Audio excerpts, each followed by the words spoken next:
Sponsor Wuppen. Listen up, world. We're going out with a bang, baby. So get your VCRs ready, because we got what you need. I need a computer. After nearly 9 years in development and astronomical levels of hype, CD Projekt Red finally released their cyberpunk-themed video game, Cyberpunk 2077. And this is pretty much how it went down.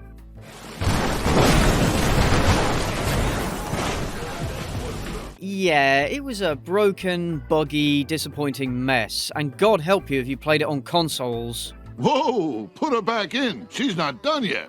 What the hell am I looking at? Roblox? Some of the memes were pretty good though, not gonna lie. As were certain in-game assets. But speaking of memes, CD Projekt Red tried to capitalise on the internet's love for the ever-wholesome Keanu Reeves by putting him in the game as rockstar terrorist Johnny Silverhand. A decision which both broke the internet and caused millions of nerds to simultaneously cream their pants as they smashed the pre-order button. Because, let's face it, he's the only man who can hoverhand and still look cool. I'll be honest though, his performance isn't particularly compelling, and I couldn't help having my immersion broken by the fact that, well, Keanu Reeves is in my video game. It was just one more way in which the game turned out to be a letdown. But Keanu's been around for a while, he's been meme for a while too, and this isn't his first bad cyberpunk rodeo. No, not this one. The Matrix was actually pretty good. We don't talk about the sequels though. We just don't. We need to go back further to 1995's Johnny Mneumonic, based on the short story by William Gibson, the godfather of cyberpunk himself, who also wrote the screenplay. According to rumour, the script was quite literally dumped on Keanu's doorstep, a ballsy move that made him say, "Hit me." Although I couldn't find any evidence to support this outside of IMDb trivia, so it could be as much of a lie as CD Projekt's marketing. And the movie's set in this month and year, so what better time to take a look at it? It follows Johnny, a courier who transports sensitive data using a cybernetic brain implant. In order to make room for the implant, he had to have his childhood memories removed. He wants to have the process reversed and his memory restored, but in order to pay for this expensive operation, he has to perform one last job.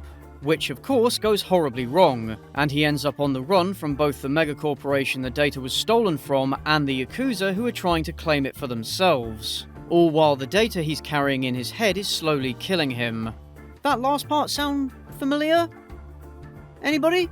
It is in many ways an archetypal, you might even say quintessential, cyberpunk story, and it contains many essential tropes of the genre. A dystopian setting dominated by greedy megacorporations, a population suffering the effects of advanced technology, high-tech low-life protagonists, underground resistance gangs and hackers, conspiracies and world-altering revelations, heavy East Asian influences. Hell, there's even a hyper-intelligent code-breaking dolphin! Yes, and that's not even the craziest thing you'll see. Johnny Mnemonic could have been how cyberpunk broke into the mainstream of cinema, but that didn't happen because it ended up being only slightly better than Keanu's English accent in Dracula. 25th May, Budapest. Left Budapest early this morning. I wanted to like this film because I like this genre, but the fact that it struggled to keep my attention really does say a lot.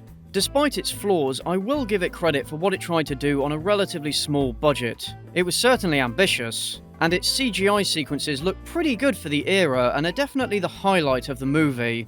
But much like Cyberpunk 2077, it had a lot of good ideas, let down by sloppy execution and poor decisions. Originally conceived as a low-budget art film, funding issues meant that it morphed, somewhat paradoxically, into a bigger-budget action movie that lost its original intention. Instead of offering what Gibson described as a fable of the information age, what we got was a pretty run-of-the-mill action chase thriller that comes off as incredibly hammy, even for a 90s movie. You weren't on the menu, but I want you to do something for me. Do. Yes? Say bye. Contemporary critics were pretty harsh to it, and it got absolutely destroyed at the box office. And unlike other contemporary cyberpunk offerings, both it and its premise have aged very badly. He'll use his connections on the net. Narrow the bandwidth. Go low rent. For instance, why is transferring the data inside a person the most safe and secure way to do so? We're talking about a future where extensive cybernetic implants exist. You're telling me they don't have secure internet connections or virtual private networks? None of this would have been necessary if they'd had NordVPN. How's that for an ad transition? Speaking of cyber stuff, you can do more with your cyber stuff with NordVPN. Nord's virtual private network keeps you protected during your online activities, stopping certain naughty boys from doing certain naughty things. And by connecting to one of their thousands of superfast servers all across the globe, you can get around regional content blocks and stream movies and shows that aren't available in your location, which is especially useful given our current lockdown situation. And in lieu of being able to actually visit her, it's been nice having a bigger range of content to share with my American better half. And with all these benefits and a risk-free 30-day money-back guarantee, what are you waiting for? Right now, you can get a 2-year plan at a huge discount plus an extra month for free by going to nordvpn.com/cynicalreviews and using the code cynicalreviews. That's nordvpn.com/cynicalreviews to take control of your cyber things. It also helps support the channel, so do consider giving it a go. But yeah, cybernetic data couriers are a cool idea, but unlike other cyberpunk devices like exploitative corporations, it's not one that's relatable to modern audiences. And even at the time, the movie wasn't exactly Oscar material. What are you doing?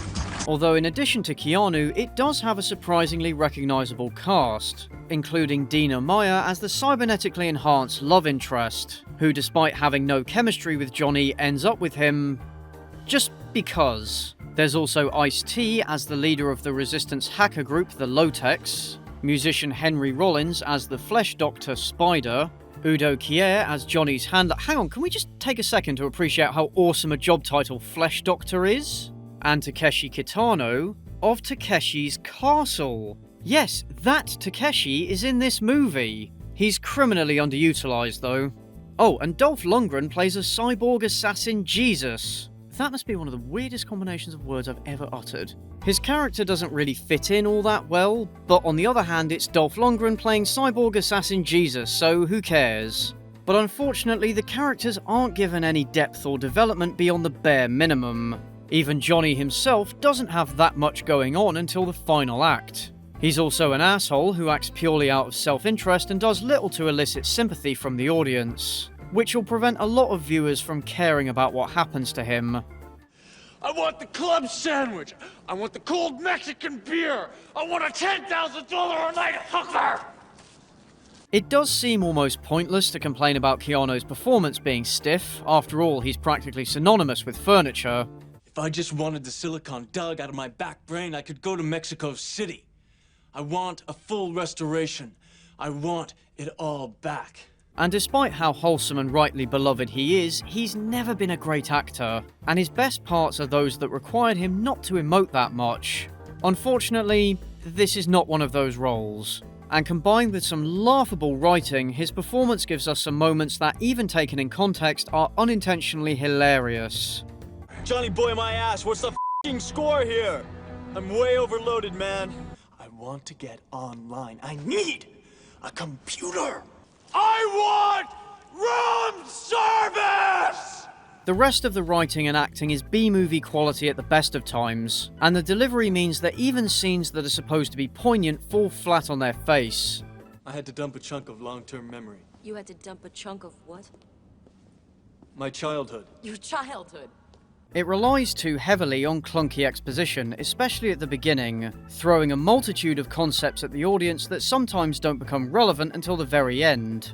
And multiple characters are introduced like they're meant to be important but either die very quickly or are never seen again after their one scene.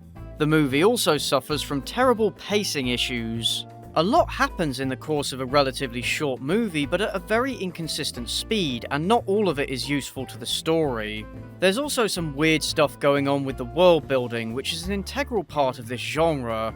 Take nerve attenuation syndrome, or NAS, which the film tells us half the population is suffering from. Thing is though, we only ever see one main character and a single hospital of people being affected by it, which is weird for something that's supposed to be as common as the Black Death. They also don't really explain what causes it, except to say that it's due to all the electronics poisoning the airwaves. Information overload! All the electronics around you poisoning the airwaves! Technological f***ing civilization! It comes across like some 5G nonsense, which is a shame. It's a scenario that compares unfavourably to the Grey Death from Deus Ex or neuropozyne dependency from Human Revolution.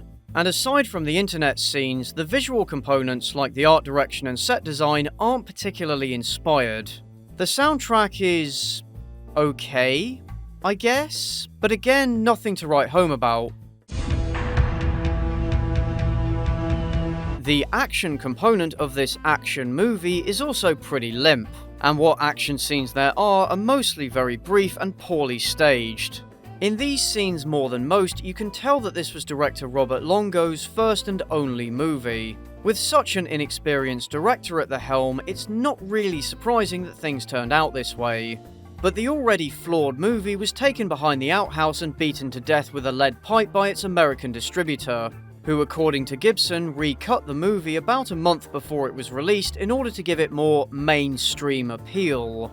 As just one example of how it was watered down, in both the short story and a deleted scene, that code-cracking dolphin was addicted to heroin, which is exactly the sort of grim weirdness that Cyberpunk is made of. These changes greatly annoyed the hardcore Cyberpunk fans, while still confusing the less sci-fi literate audience by throwing unfamiliar concepts and terms like wet-wired brain at them. The film tried to have it both ways, but as is usually the case, ended up pleasing no one. Gibson was also unhappy with the result, and despite having his name on it, he insisted that what he wrote was definitely not what we saw. And I can't help but feel a bit bad for him. A longer version of Johnny Mneumonic was released in Japan that was closer to what Gibson and Longo had in mind. It expands on Takeshi and Lundgren's characters and adds more flavour to other characters and the setting. It wasn't released outside of Japan, but if you do have the choice, that's the version to watch. But there's only a certain extent to which such a re-edit could save it from mediocrity. Is Johnny Mnemonic the worst thing ever made? No, but neither is it good, and ultimately it's a story of disappointment. It certainly had some influence on cyberpunk media that came after it, but nowhere near to the same extent as Blade Runner, Ghost in the Shell, or The Matrix. It could have been an important film, but unfortunately, it wasn't. Check it out if you like the genre, but as with Cyberpunk 2077, temper your expectations going in. And for f***'s sake, stop pre-ordering games. Room service! Thanks for watching, folks. If you liked the video, give it a like and a share and all that good stuff. If you want to support the channel, check out sponsor NordVPN, pick up some merch on Bonfire, or become a patron on Patreon or a YouTube channel member. Patrons and channel members get early access to uncensored videos without ads or sponsorships, and also a mention in the credits. Join my public Discord server and follow me on social media if you want to stay up to date, and I'll see you in the next one.